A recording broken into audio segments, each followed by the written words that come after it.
എല്ലാത്തിന്റെയും പ്രേരക ശക്തിയെന്ന് രാഹുൽ. രാജ്യത്തിന്റെ വികസന കാഴ്ചപ്പാടുകളിൽ സ്ത്രീ ശക്തി സംവരണ ബില്ലിന്മേലുള്ള ചർച്ചയിലാണ് രാഹുൽ പ്രധാനമന്ത്രിക്കെതിരെ തിരിഞ്ഞത്.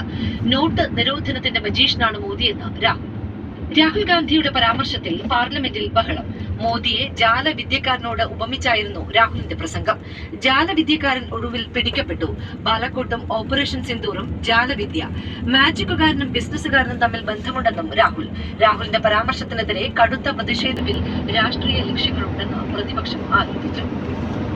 ലോക്സഭയിലെ സീറ്റുകളുടെ എണ്ണം സർക്കാർ നീക്കത്തിനെതിരെ പാർലമെന്റിൽ പ്രതിപക്ഷം ഒന്നടങ്കം രംഗത്തെത്തി.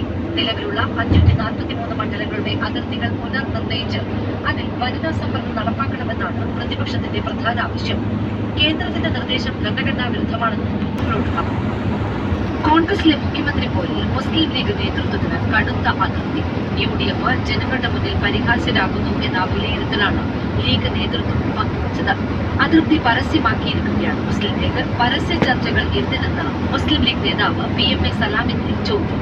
നേതാക്കൾ തന്നെയാണ് മുഖ്യമന്ത്രി വിവാദത്തിന് വഴിവെച്ചതെന്ന് മുസ്ലിം ലീഗ് വിലയിരുത്തി.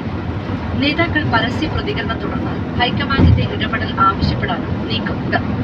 അതേസമയം മുഖ്യമന്ത്രി പദവിയിലേക്ക് ആരുടെയും പക്ഷം പിടിക്കില്ലെന്ന നിലപാടാണ് ലീഗ് സ്വീകരിക്കുന്നത്.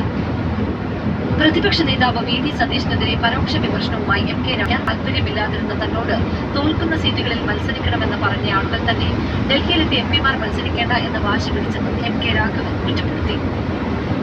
ഉദയകുമാർ ട്രംപ് അമേരിക്ക മുന്നോട്ട് വെച്ച നിർദ്ദേശങ്ങൾ ഒട്ടുമിക്കവയും ഇറാൻ അംഗീകരിച്ചിട്ടുണ്ട്.